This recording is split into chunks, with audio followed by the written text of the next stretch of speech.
គិតតាំងណាប្រប្រាដល់ជីវិតខ្ញុំអត់សន្តាស៊ូបដូរប្រាណតាមបម្រើគ្រប់ទី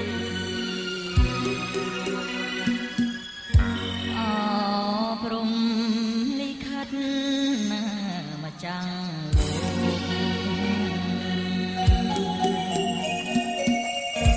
ដាច់មិនយាងមកបំផ្លាញសង្ខា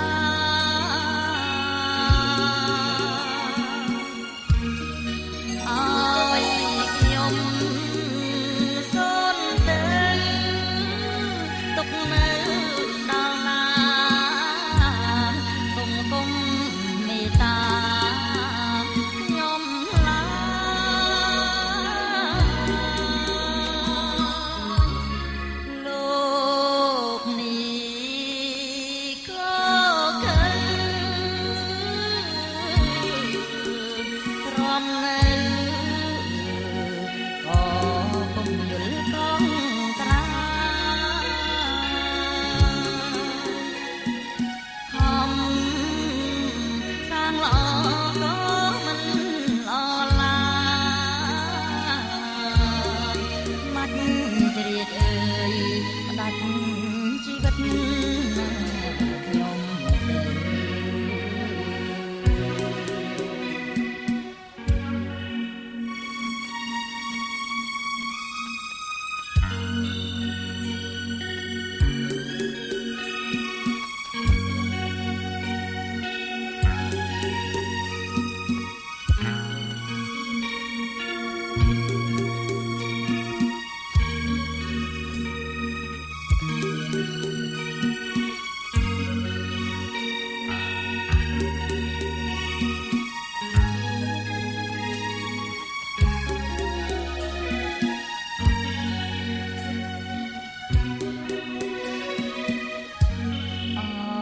ព្រំ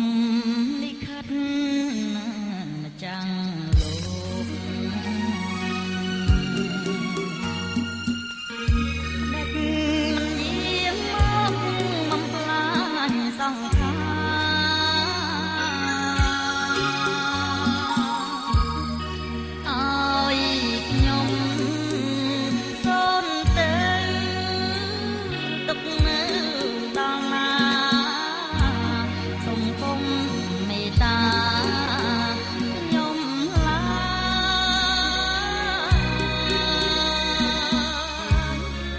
លោកនេះក៏ឃើញ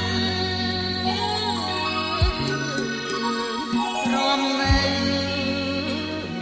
ក៏ពុំយល់ต้องប្រា